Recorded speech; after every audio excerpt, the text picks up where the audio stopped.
नमस्कार मेरे प्यारे साथियों, देव पाठशाला दौसा के ऑनलाइन प्लेटफॉर्म पर आप सभी का स्वागत है। मैं लगन सिंह गुर्जर आप सभी का हार्दिक स्वागत करता हूं। यहां पर साथियों, मैं राजस्थान स्कूल चपरासी भर्ती पीएनओ भर्ती की बात करूं, बम्पर पदों पर यह भर्ती होने वाली है।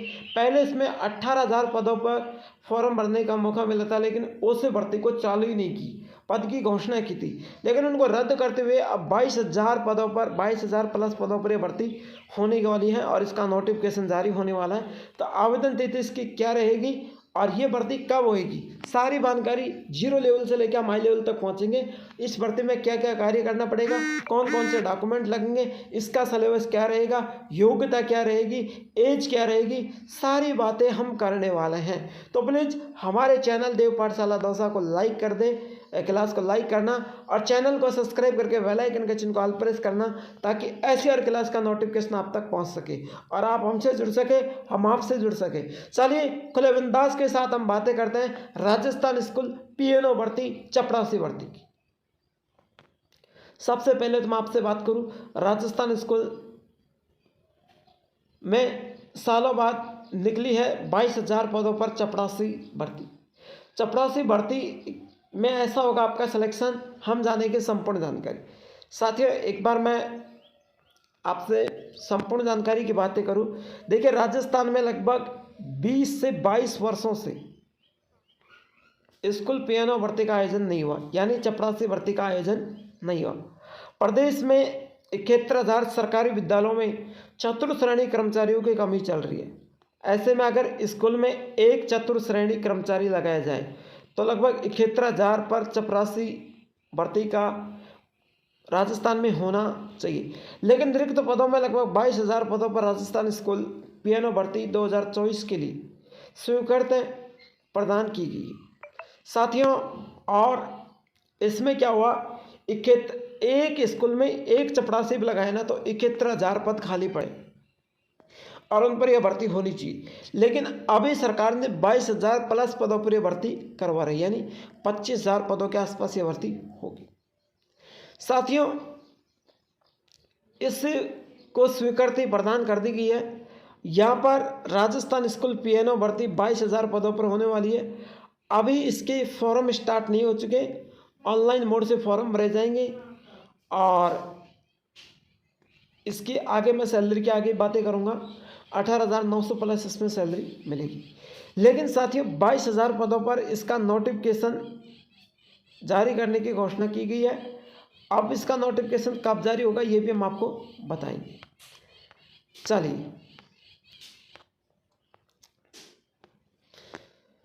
देखिए साथियों, फीस कितनी लगेगी। राजस्थान स्कूल पीएनओ भर्ती में एप्लीकेशन फॉर्म भरने के लिए सामान्य के लिए 600 और अन्य के लिए 400 रुपये इसमें फीस लगने वाली है। जैसे कि हम बात करें, ईडब्ल्यूएस, ओबीसी, एमबीसी, एनसीएल के लिए 400 रुपये, एसटी, एससी, पीडब्ल्यूडी के लिए 400 रुपये, जनरल यूआर के लिए 600 रुपये फीस लगेगी। पेमेंट आपका ऑनलाइन मोड से होगा, जो नेट बैंकिंग के माध्यम से खाते से द्वारा किया जाएगा। चलिए यहाँ पर मैं एबिलिटी की बात करूं, एज की। चपरासी भर्ती में आवेदन करने वाले राज्य के स्थानीय निवासी होना चाहिए राजस्थान का। 18 साल से कम उसकी उम्र नहीं होनी चाहिए। आवेदन करते समय सभी दस्तावेज होने चाहिए और स्कूल चपरासी भर्ती पात्रता के अंतर्गत आयु सीमा और शैक्षणिक योग्यता की विस्तृत जानकारी हम नीचे बताएंगे। चलिए यहाँ पर साथियों, स्कूल चपरासी भर्ती 2024 के आवेदन के लिए इच्छुक उम्मीदवारों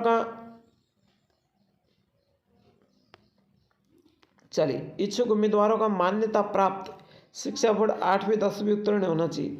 साथ ही सफाई का नॉलेज और राजस्थान कला सांस्कृतिक और स्थानीय भाषा का ज्ञान होना चाहिए। इसमें दो चीज़ों का ध्यान होना चाहिए, एक तो पढ़ना लिखना आना चाहिए हिंदी भाषा का, और कला सांस्कृतिक का राजस्थान भाषा का नॉलेज होना चाहिए। पहली बात, जैसे राजस्थान की बोलचाल भाषा आनी चाहिए, हिंदी उसको पढ़ना आना चाहिए। दूसरी बात है, यहाँ पर एक बातें और लिखी गई है, उसको सफाई की नॉलेज भी होनी चाहिए। क्लियर। चपरासी। आगे देखिए भाई, चपरासी का काम यही होता है।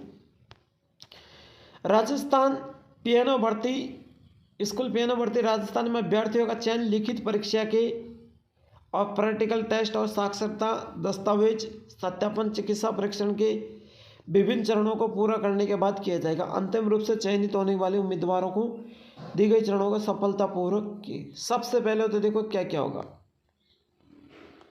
ये देखिए एग्जाम लगेगी आपकी, फिर फिजिकल टेस्ट इंटरव्यू होगा, फिर आपका डॉक्यूमेंट्स वेरिफिकेशन होगा, फिर आपका मेडिकल होगा।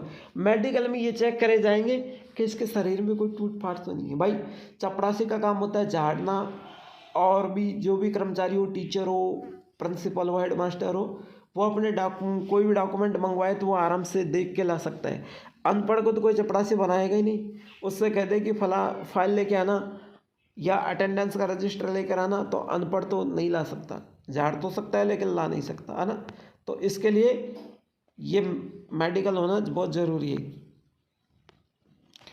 अब यहाँ पर स्कूल पियानो ऑफलाइन आयोजित किया जाएगा।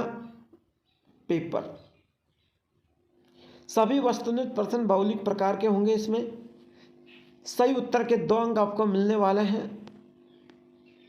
और गलत उत्तर की 0.33 नेगेटिव मार्किंग रहेगी। पेपर कुल 300 अंक का होने वाला है। 150 सवाल यहाँ पर पूछे जाएंगे। स्कूल पियानो एग्जाम के साथ राजस्थान का सामान्य ज्ञान की और कला, सांस्कृतिक, साहित्य, भूगोल, इतिहास, राजनीतिक, दैनिक सामयिक शामिल होनी चाहिए, यानी दैनिक करंट जी के आपको आनी चाहिए। नॉर्मल से बातें करूँ, जैसे राजस्थान का प्रधानमंत्री कौन है, देश का प्रधानमंत्री कौन है, नरेंद्र मोदी। मुख्यमंत्री कौन है, माननीय भजन लाल जी, है ना। और यहाँ पर बात करूँ उप मुख्यमंत्री कौन है, दिया कुमारी, प्रेमचंद जी, बैरवा। तो इन ऐसी चीज़ों की जानकारी आपको होनी चाहिए। राजस्थान स्कूल चपरासी भर्ती का एग्जाम पैटर्न एक संभावित पैटर्न है ये, ताकि आने वाले चपरासी भर्ती के लिए सहायता मिल सके। इसलिए एग्जाम पैटर्न अधिसूचना जारी होने के बाद, यानी ये पैटर्न एक संभावित है, थोड़ा बहुत इसमें चेंज होने वाला है, ठीक है, क्योंकि नई जीके है तो नई जीके तो आएगी, इसमें तो कोई संभावना है ही नहीं। अब देखिए, स्कूल चपरासी भर्ती में सफलता होने के लिए उम्मीदवारों को लिखित परीक्षा में न्यूनतम 40% अंक लाने अनिवार्य हैं। आरक्षित क्षेत्र में अभ्यर्थियों को न्यूनतम अंकों की छूट दी जा सकती है। इसके अलावा school piano final provisional list परीक्षा अभ्यर्थी कैटेगरी के अनुसार अधिकतम अंकों के आधार पर बनाई जाएगी। राजस्थान स्कूल चपरासी cut off category wise education department की वेबसाइट पर जारी की जाएगी।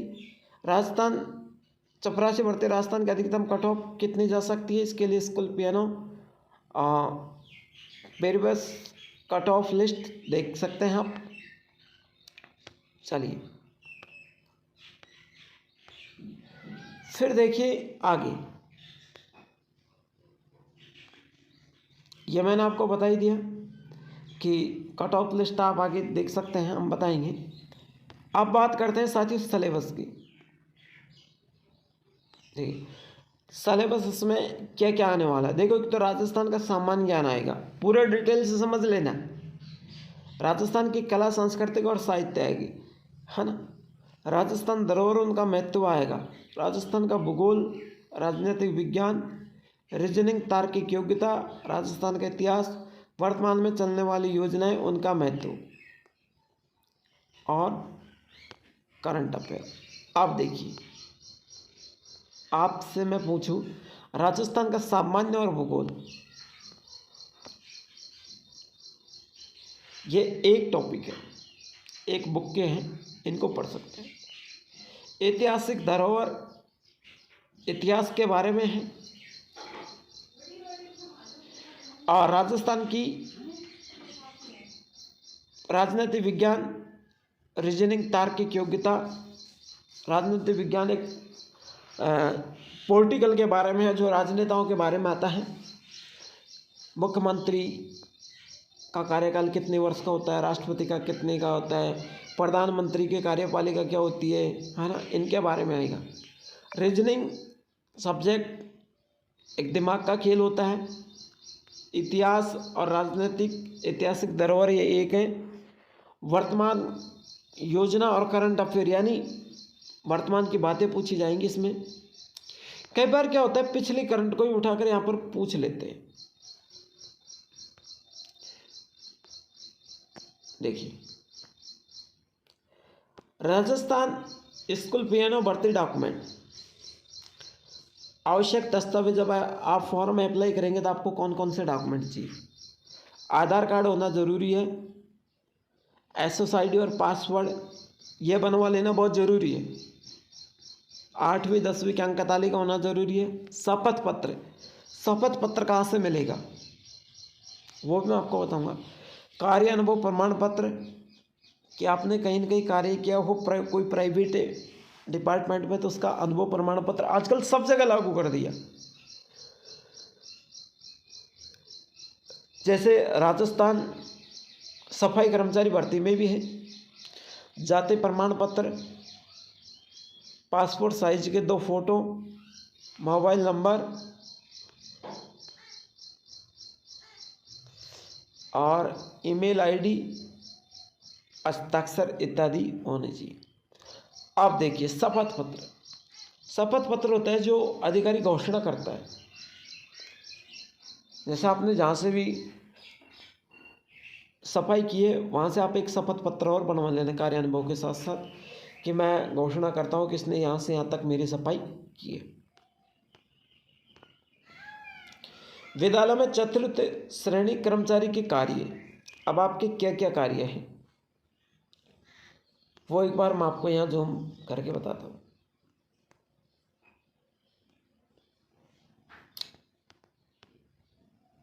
देखिए, सिलेक्शन के बाद राजस्थान स्कूल चतुर्थ श्रेणी कर्मचारी प्रतिदिन स्कूलों में निम्नलिखित कार्य करेंगे। रोज के कार्य हैं आपके।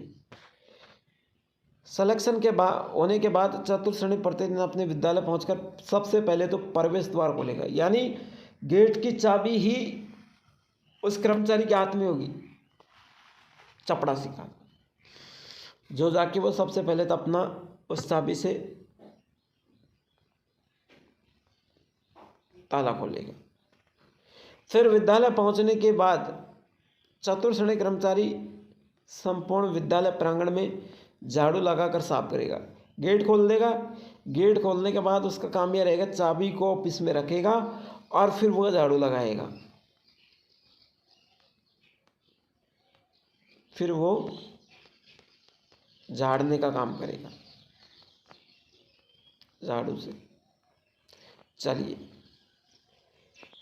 झाड़ने के बाद स्कूल के 50 स्टाफ और बच्चों के लिए मटके में पानी भी वही भरेगा। पानी भर दिया। पानी भरने के बाद विद्यालय की सभी कक्षाओं के अध्ययन शुरू होने से पूर्व चौक डस्टर रखेगा, बोर्ड की साफ सफाई करेगा और चौक डस्टर रखेगा। विद्यालय में क्या होता है, टीचर पढ़ा गया, शाम को पढ़ाने के बाद वो छुट्टी होने के बाद वो वैसे के वैसे लिखा रहा है तो उसको साफ करेगा, चौक और डस्टर रखेगा। विद्यालय प्रांगण के समय पर नए पौधे लगाने और पहले लगे हुए पौधे में की साफ सफाई और उनमें पानी देने का काम भी टीचर करेगा। ठीक है। सुबह प्रार्थना के समय और दोपहर छुट्टी और पूरी छुट्टी होने के समय घंटी बजाने का काम भी चपरासी करेगा। जैसे सुबह प्रार्थना हुई तो घंटी बजाएगा। बच्चे क्या होता है, स्कूल गए खेलते रहते हैं तो घंटी बजाई तो बच्चे ग्राउंड में आ जाएंगे प्रार्थना के लिए। फिर पीरियड लगाएगा, 1 पीरियड हो गया, 2 पीरियड हो गया, 5 पीरियड हो गए। उसके बाद रेस्ट होगी तो घंटी बजाएगा और छुट्टी होगी तो घंटी बजाएगा। तो बच्चों को ये पता लगेगा कि ये घंटी बज रही है, छुट्टी होने की।